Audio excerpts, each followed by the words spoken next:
नमस्कार, मैं हूं प्रदीप कुमार। आप देख रहे हैं पॉलिटिकल आइडिया। पॉलिटिकल आइडिया के आज के इस अंक में आप सभी दर्शकों का बहुत बहुत स्वागत है। मित्रों, बिहार की राजनीति से जुड़ी एक बड़ी खबर निकल कर आ रही है और वह खबर निकल कर आ रही है भारतीय जनता पार्टी के खेमे से। भारतीय जनता पार्टी ने तय कर लिया है कि बिहार विधानसभा चुनाव में नित्यानंद राय को बड़ी जिम्मेवारी देने जा रही है। कई ऐसे नेता हैं भारतीय जनता पार्टी के, कई सांसद, कई केंद्रीय मंत्री जो विधानसभा चुनाव भी लड़ने जा रहे हैं और इसी क्रम में नित्यानंद राय के बारे में यह फैसला हुआ है। पहला फैसला मैं बारी बारी से बता रहा हूं, लगभग 3 फैसले नित्यानंद राय के बारे में भारतीय जनता पार्टी के केंद्रीय नेतृत्व ने कर लिया है।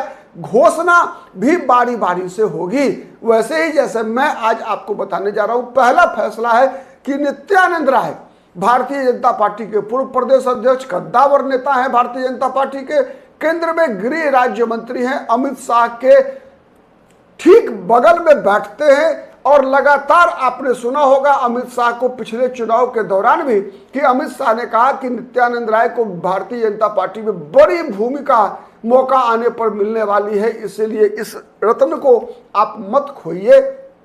उजियारपुर के एक सभा के दौरान, लोकसभा चुनाव में प्रचार के दौरान अमित शाह ने यह बातें कही थी। तो जो बातें मैं बताने जा रहा हूं, आप उसका निष्कर्ष निकालिए, उसको समझने का प्रयास कीजिए। चूंकि हम तो एक राजनीतिक विश्लेषक होने के नाते यही काम करते हैं कि हर समाचार का छिद्रान्वेषण करके आपके समक्ष प्रस्तुत करने का प्रयास करते हैं, जिससे कि बिहार की राजनीति की जो सूक्ष्म बातें हैं आप बेहतर तरीके से हमारे दर्शक समझ सके और उसके मेरिट और डिमेरिट के आधार पर उसका सही मूल्यांकन कर सके। तो पहला समाचार निकल कर आ रहा है कि नित्यानंद राय राघोपुर में चुनाव लड़ेंगे, विधानसभा का चुनाव लड़ेंगे, तेजस्वी यादव के खिलाफ लड़ेंगे। पहला, भारतीय जनता पार्टी की मंशा है कि न केवल नित्यानंद राय बल्कि कई और सांसद और यहां तक कि केंद्रीय मंत्रियों के भी चुनाव लड़ने की चर्चा चल रही है बिहार विधानसभा का, और इसीलिए भारतीय जनता पार्टी का जो प्रस्तावित केंद्रीय मंत्रिमंडल का विस्तार था उसे रोक दिया गया है बिहार विधानसभा चुनाव तक, चूंकि कई केंद्रीय मंत्री का पद खाली हो सकता है। केंद्रीय मंत्री बिहार में विधानसभा के चुनाव लड़ेंगे और बिहार विधानसभा चुनाव में परिणाम आने के बाद, सरकार बनने के बाद फिर केंद्र के मंत्रिमंडल का फेरबदल या मंत्रिमंडल का विस्तार होना है। ठीक है, तो ये चर्चा चल रही है। तो इसलिए नित्यानंद राय बिहार में विधानसभा का चुनाव लड़ेंगे, राघोपुर में लड़ेंगे। और क्यों तय किया गया राघोपुर, इस बात को समझिए। एक तो राघोपुर यादव बहुल सीट है, वैशाली जिला के रहने वाले हैं नित्यानंद राय बीजेपी में लगातार रहे हैं। एक तरह से आरएसएस के बाल स्वयं सेवक के रूप में वो बीजेपी एक तरह से आरएसएस से जुड़े, फिर विद्यार्थी परिषद होते हुए भारतीय जनता पार्टी में इस ऊंचाई पे पहुंचे हैं। तो भारतीय जनता पार्टी नित्यानंद राय को कहीं ना कहीं बिहार में भविष्य का चेहरा भी बनाना चाहती है। पूर्व में प्रदेश के अध्यक्ष भी रहे हैं। एक बार मैं बताऊं आपको, 2018 में जब 2017 में जब नीतीश कुमार भारतीय जनता पार्टी के साथ लौट कर आए थे, तो उन दिनों भूपेंद्र यादव बीजेपी के राष्ट्रीय महामंत्री थे, बिहार के प्रभारी थे। तो सुशील मोदी के बदले नित्यानंद राय को डिप्टी सीएम बनाने का प्रयास बीजेपी के लोगों ने किया था, लेकिन नीतीश कुमार सुशील मोदी के नाम पर अड़ गए थे, तो नित्यानंद राय डिप्टी सीएम नहीं बन सके थे। ये बात मैं आपको जानकारी के लिए बता रहा हूं, शायद बहुत सारे लोगों को पता नहीं होगा। ठीक है, और उसी पर गुस्सा करके भूपेंद्र यादव ने मीटिंग छोड़कर पटना से चले गए थे, जब नीतीश कुमार ने कहा कि नहीं, केवल सुशील मोदी के अलावा हम किसी को डिप्टी सीएम स्वीकार नहीं करेंगे। क्योंकि नीतीश कुमार को लगता था क्या कि बीजेपी में सुशील मोदी सबसे ज्यादा कंफर्टेबल क्यों है? इसलिए है कि सुशील मोदी बिहार के जातीय समीकरण में नीतीश कुमार के लिए कभी भी खतरा नहीं थे। बिहार के जातीय समीकरण की राजनीति में नीतीश कुमार के लिए सुशील मोदी कभी भी चुनौती नहीं बन सकते थे।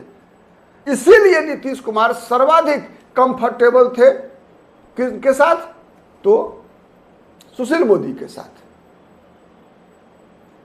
और जब दूसरी बार जब सुशील मोदी के रहते हुए नीतीश कुमार के सरकार में 2 उप मुख्यमंत्री बने, तो कैसे उप मुख्यमंत्री बने बताने की जरूरत नहीं है। तारकिशोर प्रसाद और रेणु देवी जो कभी भी नीतीश कुमार को चुनौती देने के बारे में सोच भी नहीं सकते थे, तो बीजेपी नीतीश कुमार की पूरे मर्जी के बगैर आंशिक मर्जी के साथ बीजेपी तभी अपना 2 डिप्टी सीएम चेहरा बनाने को तैयार हुई जब नीतीश कुमार काफी कमजोर हो गए थे। उसमें भी एक नीतीश कुमार की मर्जी की चली, दूसरी बीजेपी की मर्जी की चली। नीतीश कुमार की मर्जी के डिप्टी सीएम विजय सिन्हा है, बीजेपी की मर्जी के डिप्टी सीएम सम्राट चौधरी है। ये चीजें आपको दिख भी रहा होगा। खैर, हम बात नित्यानंद राय की कर रहे हैं। तो नित्यानंद राय को जो राघोपुर में विधानसभा चुनाव लड़ाने की योजना है, उसका मकसद एक सबसे पहला है कि तेजस्वी यादव को घेर लेना राघोपुर में, जिससे कि तेजस्वी यादव मजबूर हो जाएं अपने विधानसभा सीट बचाने के लिए भी, जिससे कि राघोपुर से बाहर ज्यादा वो निकल नहीं सके। निकलना मजबूरी है, लेकिन राघोपुर भी उनके दिमाग में तनाव का कारण बना हुआ रहे। तो तेजस्वी यादव को टेंशन देने के लिए बीजेपी नित्यानंद राय को चुनाव लड़ाना चाहती है। और कौन जाने राघोपुर 2010 राबड़ी देवी वाला परिणाम दोहरा दे। आपको पता है राबड़ी देवी 2010 में चुनाव हार गई थी राघोपुर से, तो ये चर्चा चल रही है। तो राघोपुर में तेजस्वी यादव को घेरना दूसरा मकसद है। इसी बहाने और इसी से जुड़ा हुआ है दूसरा मकसद क्या है बीजेपी का, जो बीजेपी की तरफ से घोषणा होने वाली है बहुत जल्द। 18 को अमित शाह लौट कर गए हैं, 27 को फिर आने वाले हैं, 2 तारीख को विजयदशमी है, संभावना है 5 तारीख के अंदर बिहार में चुनाव की घोषणा इलेक्शन कमीशन कर दे। और इसी बीच बीजेपी बिहार में चुनाव अभियान समिति की घोषणा करने वाली है और चुनाव अभियान समिति की अध्यक्ष बनने जा रहे हैं नित्यानंद राय। और बीजेपी जब किसी को चुनाव अभियान समिति का अध्यक्ष बनाती है तो याद होगा आपको, नरेंद्र मोदी के चुनाव अभियान समिति के अध्यक्ष बनते ही लालकृष्ण आडवाणी नाराज हो गए थे।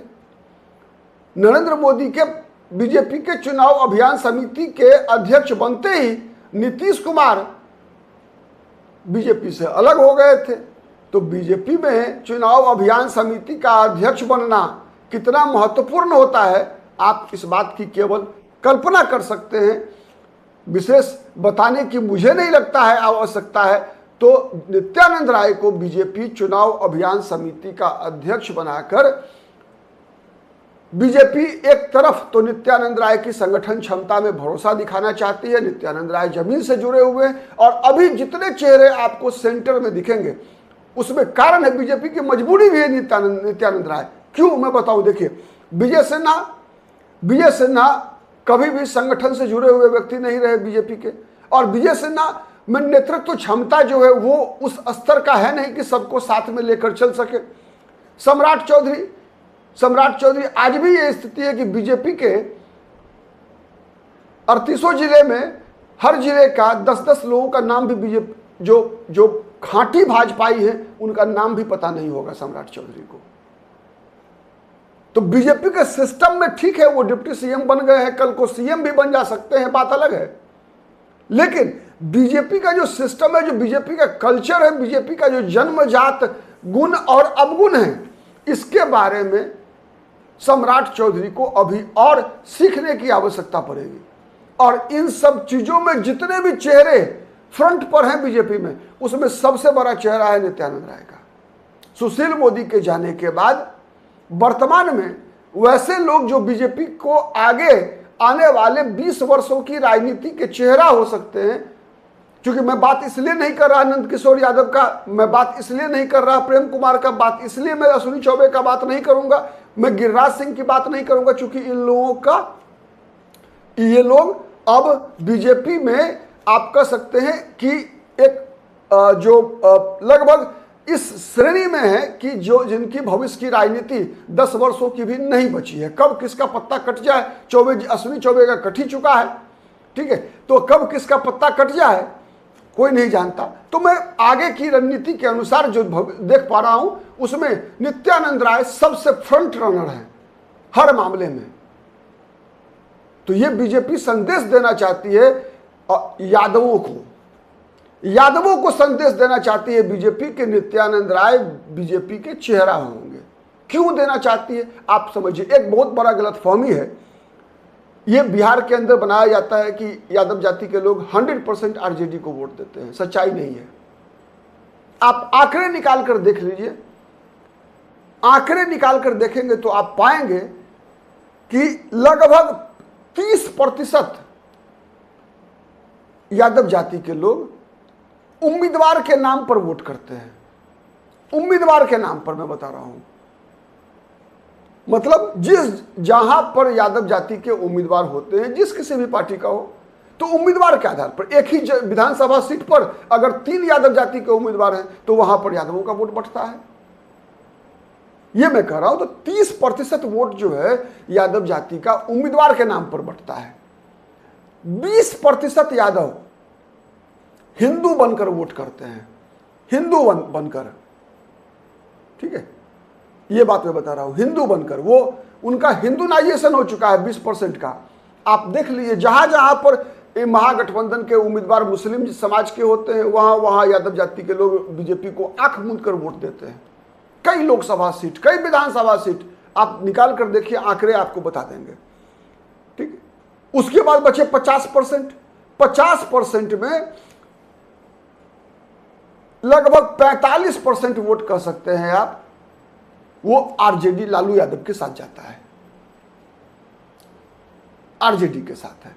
5% वोट विचारधारा आधारित है, जो गैर हिंदूवादी हैं, कम्युनिस्ट होंगे, कहीं कहीं कांग्रेसी होंगे, कहीं किसी भी अन्य वैचारिक अपनी प्रतिबद्धता के आधार पर वोट डालते हैं।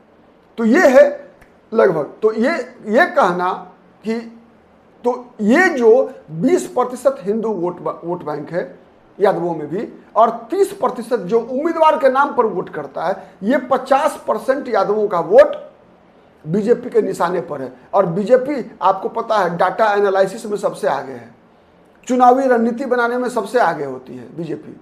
तो बीजेपी को पता है ये 14% का आधा छोड़ दीजिए, 30% यादव वोट भी अगर बीजेपी के हिस्से में जाता है अगर, तो ये वोट अन्य कई जातियों के वोट से ज्यादा है।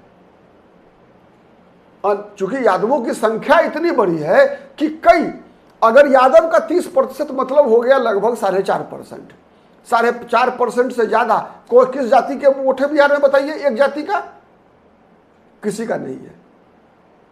2-3 जातियां हैं, कुशवाहा हैं, पासवान जाति के लोग हैं, इन लोग, इसके अलावा किसका है? किसी का नहीं है। तो ये बात बीजेपी को पता है, और यही वोट बैंक बीजेपी के निशाने पर है। नित्यानंद राय उसके लिए चेहरा है। आज के लिए इतना ही। बहुत बहुत धन्यवाद। नमस्कार। जय हिंद।